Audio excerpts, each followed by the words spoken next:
Bienvenidos nuevamente a nuestro curso virtual de Economía Ecológica. En esta oportunidad, en el módulo 4, estudiaremos la sustentabilidad y el desarrollo. Lo que veremos en este módulo es lo que ustedes pueden observar en el contenido. Inicialmente, se hará una breve contextualización sobre el impacto ambiental que ha significado la conquista del ser humano sobre la biosfera. Luego, abordaremos las dos grandes escuelas de la sustentabilidad, la débil y la fuerte. Abordaremos el concepto de la curva ambiental de Kuznets, que nace como un intento de respuesta de la economía tradicional frente a la crisis ambiental.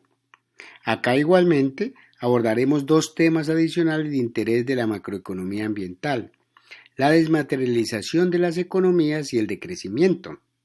Como un penúltimo punto, trabajaremos el tema de las limitaciones ambientales de la contabilidad macroeconómica. Y para finalizar, miraremos cómo se intentan medir las dos vertientes de la sustentabilidad, la débil y la fuerte.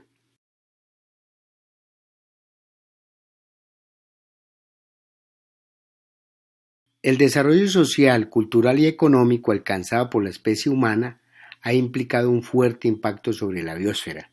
Eso no se puede desconocer. El ritmo de su metabolismo social está cambiando de manera profunda e irreversible el planeta entero. Históricamente, se pueden identificar tres elementos claves que permitieron alcanzar el actual grado de desarrollo, pero que al mismo tiempo han incrementado de manera importante la presión antrópica sobre la biosfera: la revolución industrial, la idea de progreso y la modernidad. La revolución industrial, en el siglo XVIII y XIX, caracterizada por la manipulación de la energía y los materiales. En este periodo, la producción de las fuerzas motrices depende básicamente de los esfuerzos y de los recursos que los hombres destinan a producirlas. Los ritmos humanos adquieren su autonomía en el predominante sector industrial. Se producen incrementos de la productividad en forma importante. El sentimiento que se va fraguando entre los hombres es el de ser progresivamente dueños de su propio destino. Esto da origen a la idea del progreso con Turgot y Condorcet, que consideraban que la sociedad evolucionaba hacia un progreso indefinido que podía ser impulsado mediante la educación y que conducía a una mayor igualdad de derechos. Ven la historia como un proceso lineal en el tiempo, orientado hacia un futuro que será cada vez mejor. Plantean que el mundo puede y debe ser transformado, lo cual conlleva a que el hombre se afirme como amo soberano de la naturaleza. Gracias a la revolución industrial se inicia la modernidad, que como un ventarrón se extiende por buena parte del planeta, invadiendo los cánones culturales, los conceptos, las ideas, intentando homogeneizar todo. Se trata de imponer la lógica y la razón sobre la religión, las creencias, las emociones. El conocimiento y la tecnología guían las intervenciones en la vida social. Se instaura el orden como concepto, como visión, como propósito.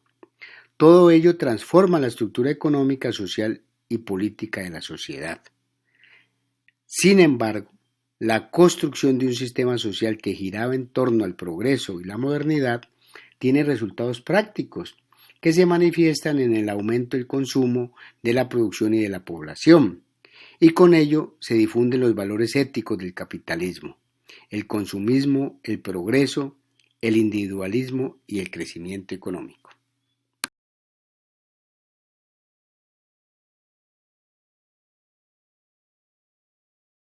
Y es precisamente bajo el sistema productivo imperante asociado al desarrollismo, que abarca tanto el capitalismo como el socialismo, que se acrecientan dos problemas centrales: la desigualdad y la pobreza por un lado y la crisis ambiental por el otro.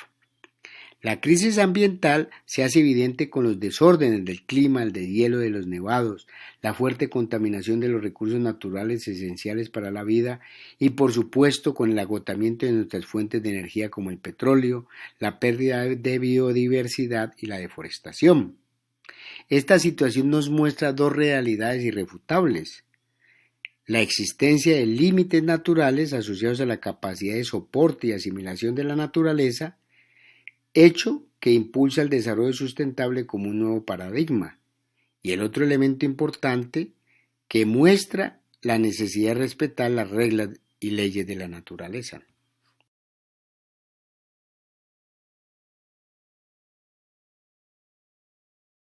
Es en este contexto que surge la preocupación global sobre la forma como está operando la economía mundial, amenazando la capacidad del medio ambiente para satisfacer las necesidades y deseos de la humanidad tanto en el presente como en el futuro.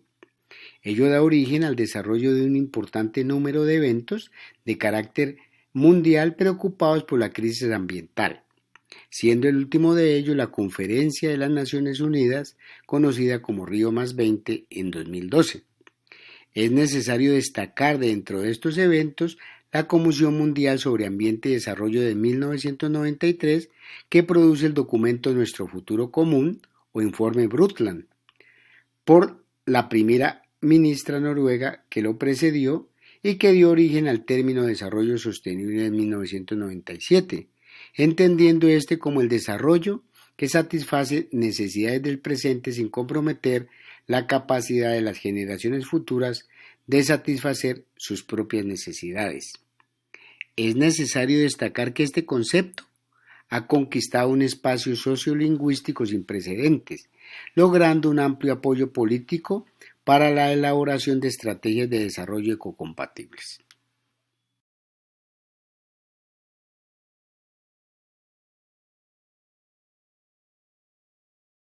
Estimados estudiantes, hay una pregunta central que busca responder el desarrollo sostenible o sustentable, como le quieran llamar, la cual es: ¿cómo armonizar la búsqueda de mejor calidad de vida para el ser humano con la necesidad de conservar la base ecosistémica y aceptar sus límites y reglas? En busca de una respuesta adecuada a esta pregunta surgen dos visiones de sustentabilidad: la sustentabilidad débil o utilitarista, la cual afirma que es posible sostener el nivel de desarrollo de la sociedad independiente del impacto ambiental que éste cause. Esto porque se cree que un mayor crecimiento económico permite tener los recursos suficientes para amortiguar o corregir los impactos ambientales generados. Es decir, se cree a fe ciega en que se cumple la curva ambiental de Kuznets, que ya la vamos a ver. Por otro lado, se encuentra la sustentabilidad fuerte o ecologista, la cual es promovida por la economía ecológica. Acepta que hay restricciones naturales al crecimiento económico indefinido, por lo cual la sustentabilidad requiere mantener la base ecosistémica, respetando las leyes naturales y las jerarquías de los sistemas, como condición para mejorar la calidad de vida de la sociedad y de los mismos ecosistemas. Es decir, considera que hay límites al crecimiento económico.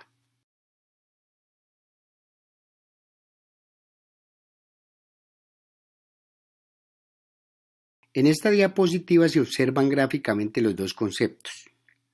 La sostenibilidad débil considera que si bien existe conexión entre los tres subsistemas, el biológico, el económico y el social, estos tienen comportamientos independientes, no existen jerarquías y no están condicionados por los límites naturales. Las premisas que constituyen la sostenibilidad débil pueden ser resumidas en las siguientes. Parte del principio del optimismo económico y tecnológico. Esto significa, por un lado, que las señales de precios indicarán cuando un recurso natural es escaso para disminuir su uso, y en que las restricciones naturales al crecimiento siempre se podrán resolver con desarrollo tecnológico. Por otra parte, la otra premisa es que existe una perfecta sustitución entre el capital natural y el capital creado por la sociedad. Esto no es otra cosa que la confianza plena en la tecnología, que podrá sustituir al infinito cualquier recurso natural o servicio ambiental que se agote. Por otra parte, no hay una preocupación por el tamaño de la economía ni por la velocidad de su reproducción y acumulación. La gestión de la naturaleza solo se realiza mirando la naturaleza como un recurso. Y hay una creencia en que siempre se cumplirá la curva ambiental de Kuznets. La sostenibilidad fuerte, por su parte, cree en la interdependencia entre los subsistemas, considerando que el sistema económico, junto con otras dimensiones como la cultural, conforman el sistema social. Estos subsistemas, a su vez, están incorporados a los sistemas bióticos y abióticos. Es decir, que la sustentabilidad fuerte reconoce que el sistema socioeconómico no puede transgredir las fronteras del sistema natural, reconoce las jerarquías. Las premisas que constituyen la sostenibilidad fuerte son contrarias a las de la sostenibilidad débil. El capital creado por la sociedad y el capital natural no son sustitutos sino complementarios. Cree en el escepticismo tecnológico y dado que reconoce que las decisiones son tomadas en condiciones de riesgo e incertidumbre, es fundamental el principio de precaución. Mantiene la preocupación por la escala de la economía y la velocidad de su reproducción y acumulación. Debe gestionarse la naturaleza no como recurso, sino como patrimonio y servicios ambientales. El uso de los indicadores biofísicos de sustentabilidad es importante para medir el daño ambiental causado por el sistema socioeconómico y finalmente reconoce que no siempre se cumple la curva ambiental de Kuznets.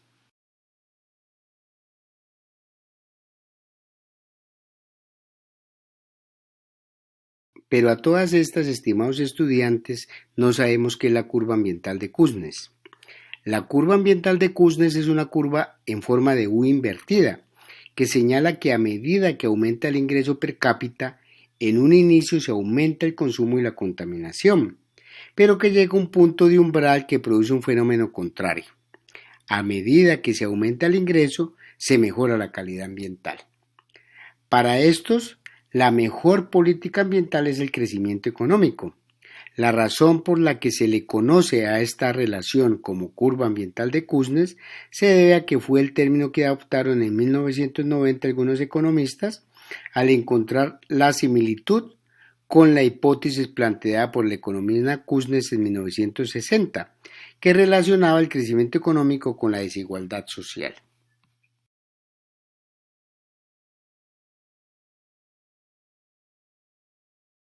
Hay varios argumentos que se usan para justificar que la curva ambiental de Kuznets se cumple. Uno de ellos, más ideológico, es la creencia ciega en el optimismo tecnológico y en las bondades del crecimiento económico. Pero al tiempo hay otros argumentos más empíricos. El primero, relacionado con un efecto estructural.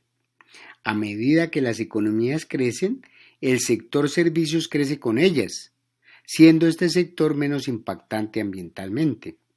Por otro lado, una realidad que puede estar pasando es lo que se llama el efecto desplazamiento, que señala que la mayor exigencia en los estándares ambientales y laborales en los países desarrollados hace que la industria impactante ambientalmente busque paraísos, donde el listón ambiental y laboral sea más bajo, para reducir costos, trasladando el impacto ambiental a estos países y mejorando la sustentabilidad en los países de origen de las inversiones.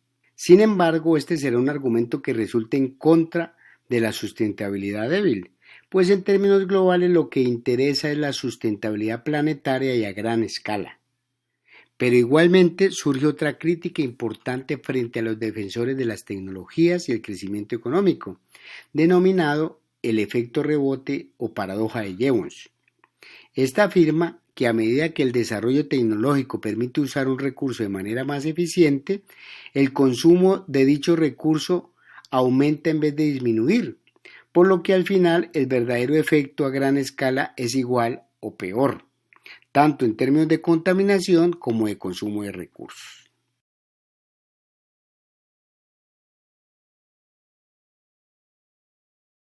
También existen otros argumentos en favor de la curva ambiental de Kuznets. El efecto institucional, por un lado, el cual se refiere a la creencia de que el crecimiento económico aumenta el pastel económico, ampliando los recursos para el gobierno y las instituciones ambientales, mejorando con ello la capacidad del Estado para asumir el cuidado ambiental. Por otro lado aparece el efecto demanda, el cual menciona la idea de que las personas con bajos ingresos solo pueden preocuparse por satisfacer las necesidades primarias, pero a medida que se llega a una economía desarrollada, se alcanzan altos ingresos per cápita y por tanto las personas pueden gastar parte de sus ingresos y de su tiempo en mejoras de la calidad ambiental. Es decir, los altos ingresos aumentan la demanda por un ambiente limpio. Sin embargo, esto no señala nada sobre la capacidad de consumo per cápita y por ende de contaminación por persona en los habitantes de los países más desarrollados o de las personas más ricas. Partiendo del argumento que son los pobres los mayores generadores de impacto ambiental, una reducción de la pobreza reduciría la magnitud del daño ambiental. Acá no se dice nada igualmente en que muchas veces los pobres son los principales defensores de la calidad ambiental porque la naturaleza es su principal y directa fuente de ingresos. Y por último está el argumento del efecto tecnológico, el cual se refiere a que la innovación de tecnologías limpias por parte de los países del norte reducen la presión ambiental. Por supuesto, estas tecnologías serían llevadas también a los países del sur a través del libre comercio.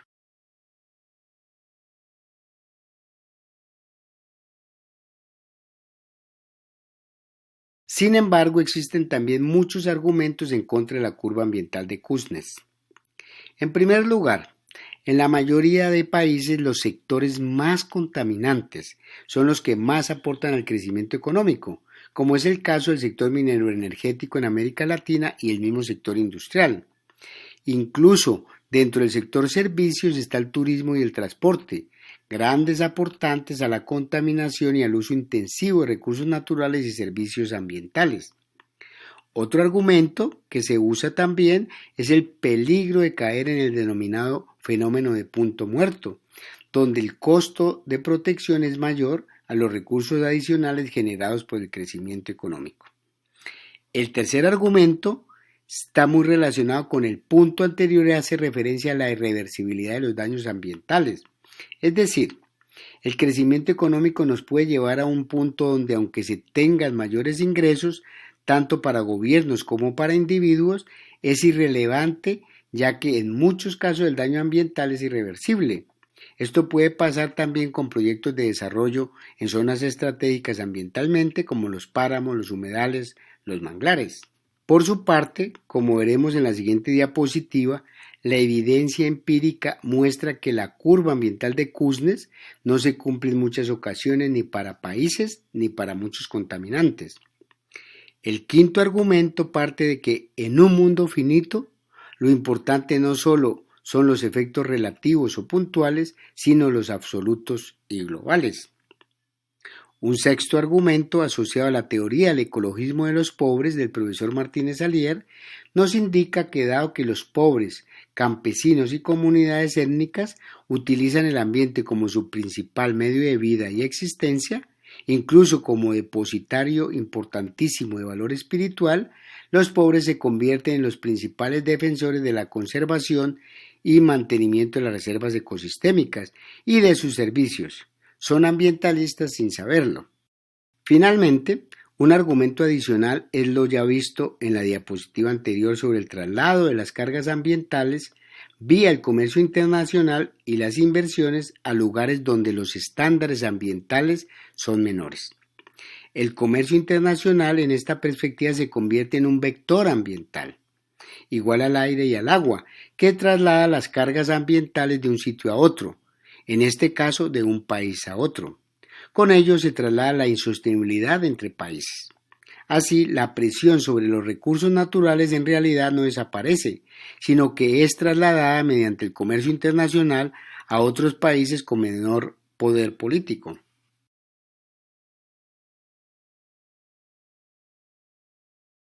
En esta diapositiva vemos algunos gráficos que evidencian que no siempre se cumple la curva ambiental de Kuznets. Por ejemplo, en el primer gráfico se observa claramente que sí se cumple esta curva, pues se muestra que a medida que aumentan los ingresos disminuye el porcentaje de población sin servicios sanitarios y con ello disminuye la presión sobre el ambiente. Sin embargo, en el segundo gráfico, a la derecha se muestra que el aumento de ingresos propicia la generación de mayor volumen de residuos sólidos e incluso menos biodegradables, por lo que se puede afirmar que no se cumple la curva ambiental de Kuznets.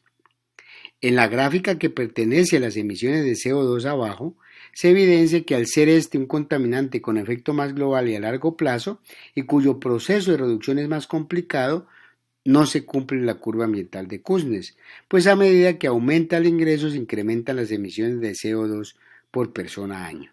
Y finalmente, en el último caso, observamos que sí se cumple la hipótesis de la curva ambiental de Kuznets, puesto que la concentración de SO2 en las áreas urbanas o óxido de azufre disminuye después de cierto nivel de ingresos.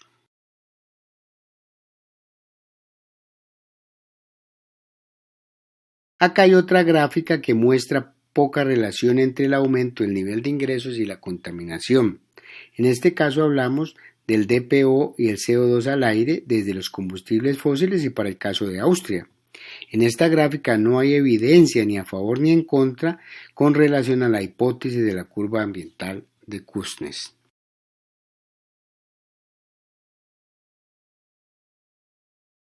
Dentro de la discusión entre desarrollo y ambiente existe otra discusión paralela sobre la materialización o desmaterialización de las economías.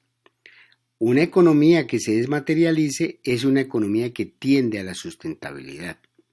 Por el contrario, una economía que use más recursos materiales y energéticos es más insostenible. De alguna manera hay una coincidencia entre la sustentabilidad débil y la desmaterialización.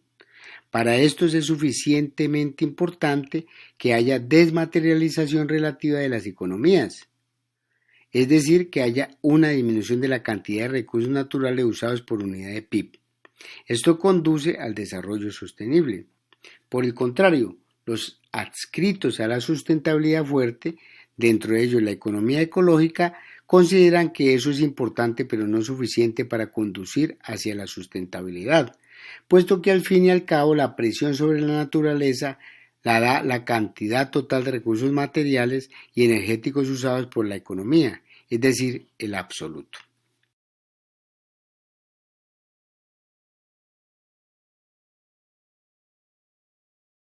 Igualmente, dentro de esta discusión sobre el desarrollo sustentable ha aparecido recientemente el tema del decrecimiento como alternativa hacia la sustentabilidad. El decrecimiento es un concepto planteado en 1970 por el economista Georges Corroyen, pero que toma fuerza tras la crisis económica de 2008.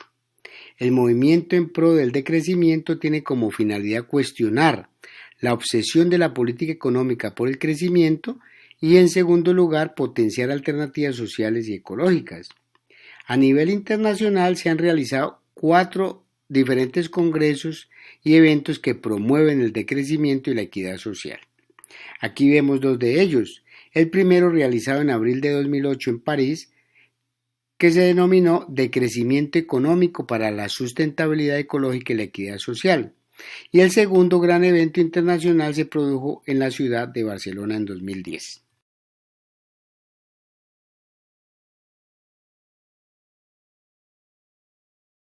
Se observa en esta diapositiva las otras 2 conferencias internacionales realizadas sobre decrecimiento, la de Venecia en 2012, que corresponde al tercer encuentro, y la reciente de Leipzig, Alemania, en septiembre de 2014.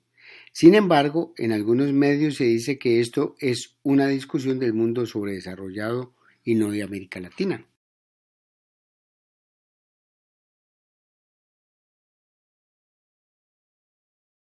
Queridos estudiantes, el cuarto punto que abordaremos en este módulo son las limitaciones ambientales relacionadas con la contabilidad macroeconómica. Por un lado, el PIB ha sido utilizado tradicionalmente como un indicador que mide el nivel de riqueza de una nación. A mayor PIB total, y sobre todo per cápita, se entiende que ese país es más desarrollado. El PIB expresa el valor monetario de los productos que circulan en el mercado, por lo que es un buen indicador para medir el crecimiento económico. Sin embargo, tiene muchas limitaciones. Existe una gran cantidad de elementos que contribuyen al bienestar de la sociedad, pero que no son registrados en el PIB. Por ejemplo, no considera los productos no remunerados como las actividades agrícolas de autoconsumo, pues no se monetarizan.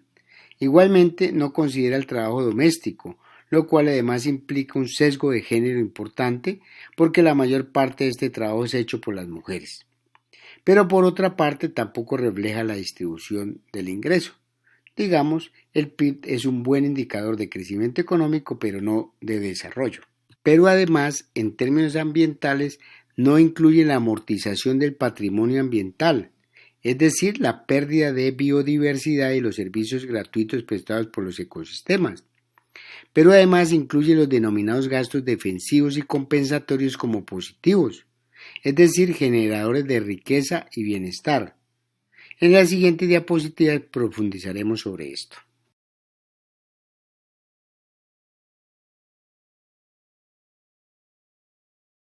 En primer lugar abordaremos el tema de los gastos defensivos. Los gastos defensivos son aquellos que son destinados a la provisión de bienes y servicios con el objetivo de corregir o evitar un posible daño generado por la actividad económica, más que con el objetivo de aumentar el bienestar. Por ejemplo, si el gobierno y el sector privado realizan gastos para limitar los efectos de la contaminación tras un derrame de petróleo o para mitigar el cambio climático, el PIB crece. Estos son gastos que no deberían ser sumados al PIB, pues no incrementan el bienestar, sino que por el contrario están corrigiendo una pérdida del bienestar generada por el crecimiento económico.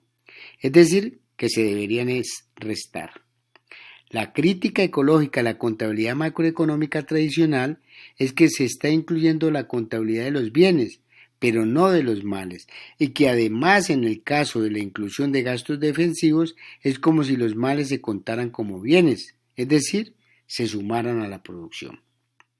Esta relación creciente entre los gastos defensivos y el PIB fue cuantificada por Christian Leiper, economista alemán, por lo que se le conoce como la ley de Leiper, el cual afirma que a medida que un país aumenta su crecimiento, se generan más daños que beneficios al ambiente y a las personas, llegando a una situación absurda o paradoja, donde la economía debe crecer más para proteger a los ciudadanos del crecimiento económico.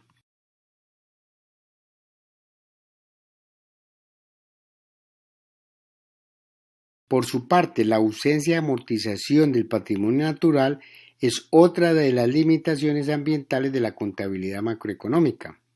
La crítica está relacionada con que la contabilidad macroeconómica tiene un trato diferente entre el capital construido por la sociedad y el capital natural, ya que mientras en el primero reconoce la depreciación de este capital y por ende su amortización que permite reconstruir este capital depreciado, en el segundo no. El Producto Interno Neto es lo que podríamos consumir sin que la economía se depreciara, es decir, que para obtener el Producto Interno Neto se resta del PIB la depreciación del capital.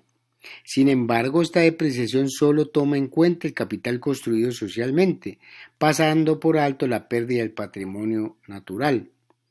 Por el contrario, cuando se pierde una parte de los recursos naturales, en lugar de registrarse como una depreciación y dejar un dinero para la amortización de este patrimonio, se registra como un ingreso. Esto lo que muestra es una percepción de la convención contable de considerar los recursos naturales como una fuente inagotable. En ese sentido, el PIN no mide el agotamiento del patrimonio natural y por tanto no es un indicador de ingreso sustentable.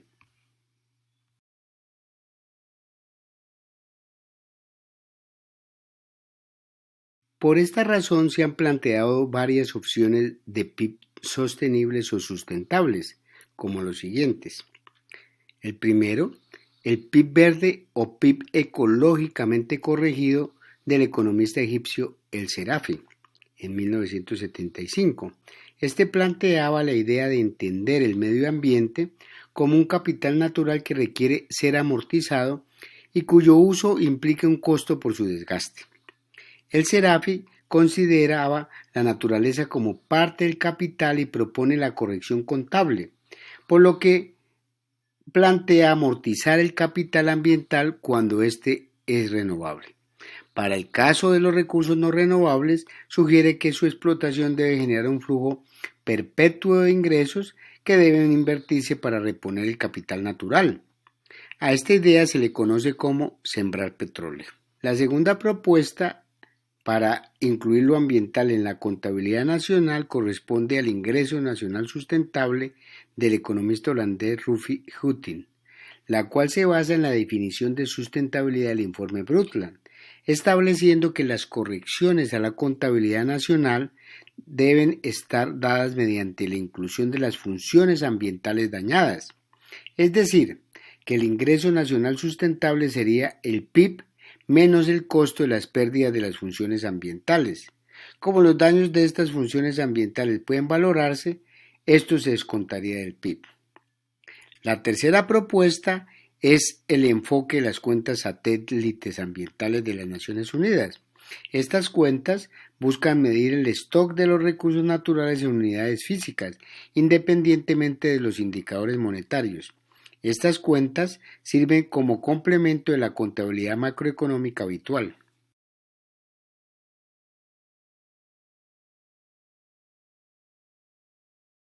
Finalmente, en el quinto punto trabajaremos el tema de la medición de la sustentabilidad. En este primer caso hablamos de la sustentabilidad débil.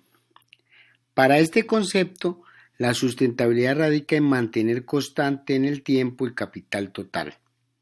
Ahora, dado que el capital total es igual a la suma del capital natural más el capital creado por la sociedad y otro tipo de capitales si queremos adicionar, y que utilizamos dos supuestos, el primero, se pueden dar valores monetarios a los recursos naturales y el segundo, es posible sustituir el capital natural por el capital construido socialmente, entonces un sacrificio o pérdida de capital natural puede ser sustituido por el aumento en el capital creado por la sociedad, manteniendo el capital total constante.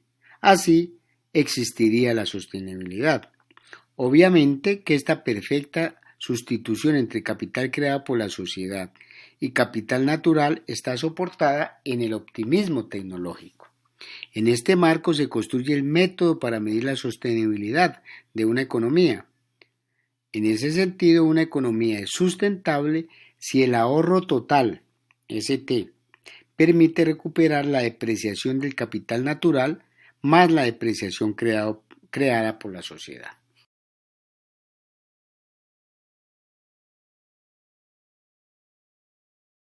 De la fórmula anterior se construye el índice de sostenibilidad débil. El ahorro permite invertir para compensar las depreciaciones. De tal manera, un país es más sostenible entre mayor sea la diferencia entre el ahorro y las depreciaciones. Bajo este concepto, los países más sostenibles dentro del marco de la sostenibilidad débil son los países de altos ingresos. Así, Japón, con un ahorro equivalente al 33% del ingreso frente a un 14 y 2% de depreciaciones del capital creado por la sociedad y del capital natural, es el país más sostenible, pues genera un índice de sostenibilidad débil equivalente a 17. Por otro lado, Malí es el menos sostenible, pues además de que hay un desahorro, hay depreciaciones arrojando un índice de sostenibilidad débil de menos 14. Es decir, vuelve a aparecer la curva ambiental de Kuznets, pues de acuerdo a lo expuesto por los defensores de la sostenibilidad débil, sin el suficiente crecimiento económico no puede alcanzarse un elevado nivel de sostenibilidad, puesto que no se puede alcanzar un alto nivel de ahorro.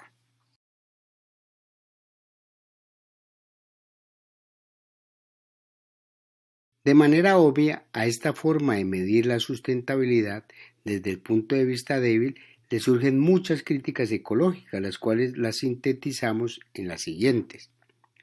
La medición de la depreciación del capital natural es arbitraria y es valorada a precios bajos. Esto hace que tenga más peso la depreciación del capital creado por la sociedad. Segunda, los métodos de valoración económica no son lo suficientemente precisos. Estos métodos son bastante limitados y solo pueden valorar determinadas características de los servicios ecosistémicos, Los valores del legado, culturales, etc., son de difícil valoración. Bajo este método podría decirse que la economía como un todo es sostenible, puesto que la suma de todos los ahorros de los países es mayor que la depreciación del capital natural mundial. Entonces llegaría a la paradoja de que la sostenibilidad no sería un problema ambiental, sino un problema de distribución de los ahorros a nivel mundial. Y finalmente, una de las críticas más fuertes desde la economía ecológica es que esta medición de la sostenibilidad no incluye el traslado de las cargas ambientales de unos países a otros. Bajo este modelo, Japón es el más sostenible, pero sí oculta que está trasladando su insostenibilidad a otros países a través del comercio internacional y de otros mecanismos. Por ejemplo, Japón tiene sus bosques muy conservados porque importa casi toda su madera de otros países, en particular de Indonesia, Filipinas y Chile, y algunos países del África.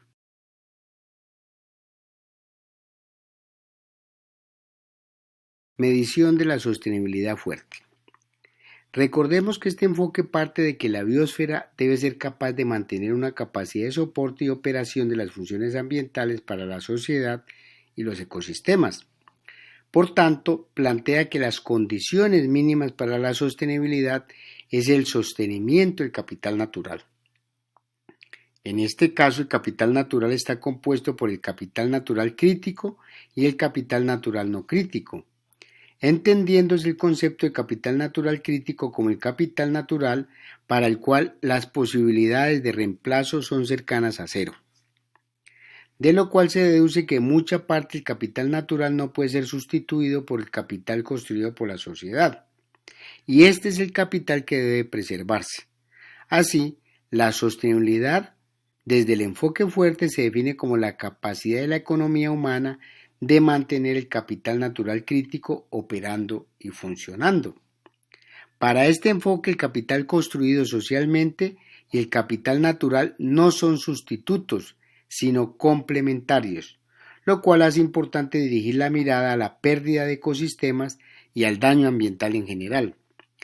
De esta manera es que se sostiene la necesidad de medir los flujos físicos de los recursos naturales usados por la actividad económica, para lo cual se hace uso de los indicadores biofísicos de sustentabilidad, los cuales veremos en el próximo módulo.